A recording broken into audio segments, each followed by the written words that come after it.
Well, today we are celebrating the first expression of our free will in Gibraltar, which was on the 10th of September 1967, our first referendum, in which, of course, 99% of people voted to remain British. And we're remembering that expression of free will by dressing up in our national colours, red and white. Our main street and our main squares are all a swathe of red and white. And everybody is enjoying the day as a national carnival, a national celebration. Right, sounds wonderful. Are you going to get a message from the Prime Minister, David Cameron? In fact, we have had a message from the Prime Minister delivered today to the assembled people at Gibraltar's Casemate Square, where David Cameron has been, as usual, very clear and loud in his support for the people of Gibraltar and our right to determine our political future for ourselves, in particular, to choose to remain British. Right. Now, this, of course, comes after a summer of tension between Spain, Gibraltar and Great Britain, if you like. What is this row, this most recent row with Spain, really all about? It's got to be more than just about the artificial reef that was beginning to be built by Gibraltar. I think you're absolutely right. It's not about an artificial reef, in the same way as it's not about Guardia Civil officers shooting at a jet skier, something which they did 2 weeks before the artificial reef was set up. This is about always the background issue of Spain wanting to take the sovereignty of Gibraltar contrary to the wishes of the people of Gibraltar. Because you see, if Spain was saying, I wish to persuade the people of Gibraltar that they should stop being British and become Spanish, that's one way of dealing with the matter. But of course, Spain says that the wishes of the people of Gibraltar are irrelevant to the decolonization of Gibraltar, and that we should be turned into a Spanish territory, because there are some resolutions of the United Nations in the 1960s which say this, and because the Treaty of Utrecht, as far as they're concerned, should be undone. That is the background issue. But geographically, of course, you are so close to Spain, you couldn't really be any closer. I mean, if relations are that bad between yourselves and the Spanish and Great Britain, that's not good for you or the people of Gibraltar.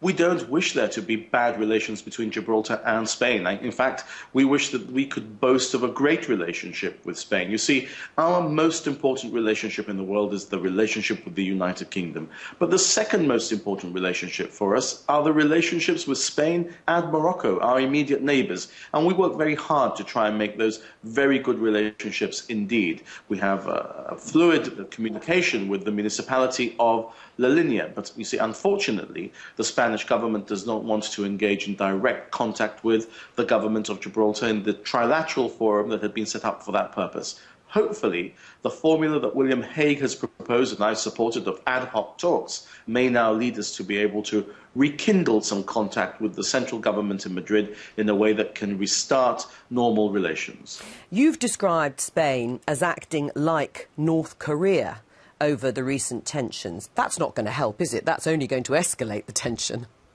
Well, I used that description on the 5th of August to describe not Spain, far from it, but the statements of the current Spanish foreign minister in an interview with a Spanish newspaper on the 4th of August. An interview from which he has, in effect, resigned in great measure now. But that interview, in particular, the way that he expressed issues there, was akin to the sorts of things that one might have heard from the North Korean regime. A complete overreaction, hyperbole, and an attack on the people of Gibraltar, which was quite unwarranted.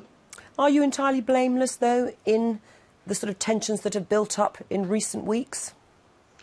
Well, look, let he who is without sin cast the first stone. I'm a politician, and I say that politicians in this area have sometimes tried to take an axe to human relations because of the way that they deal with things. And I wouldn't be the first one to say that I'm entirely blameless in everything, even though every time we've acted, we believe we've acted reasonably, responsibly and legally, and trying to de-escalate tensions, not to inflame tensions. But, you know, I let others be the judge of me, not myself. Let's look into the future, looking into your crystal ball from Gibraltar. Will relations improve with Spain, or do you think it could deteriorate further? Well, certainly if the will of the people of Gibraltar prevails, the relationship will only improve. We don't seek that there should be anything other than the best possible relationship between the people of Gibraltar and the people of Spain and the governments of Gibraltar and the government of Spain. We think that's hugely important for the people, in particular the people of the region. But there's no need for people in Madrid or in the north of Spain to be reading about Gibraltar in their newspapers as an issue that is causing friction between the United Kingdom and Spain and Gibraltar. Gibraltar is an opportunity to showcase, in fact, how well Anglo-Spanish relations can go, and for the people in the region to take the benefits of Gibraltar and the economic opportunities that we create, and for Gibraltar to enjoy the fantastic touristic opportunities that the region around us provides. So that's what I would certainly like to see us concentrating on.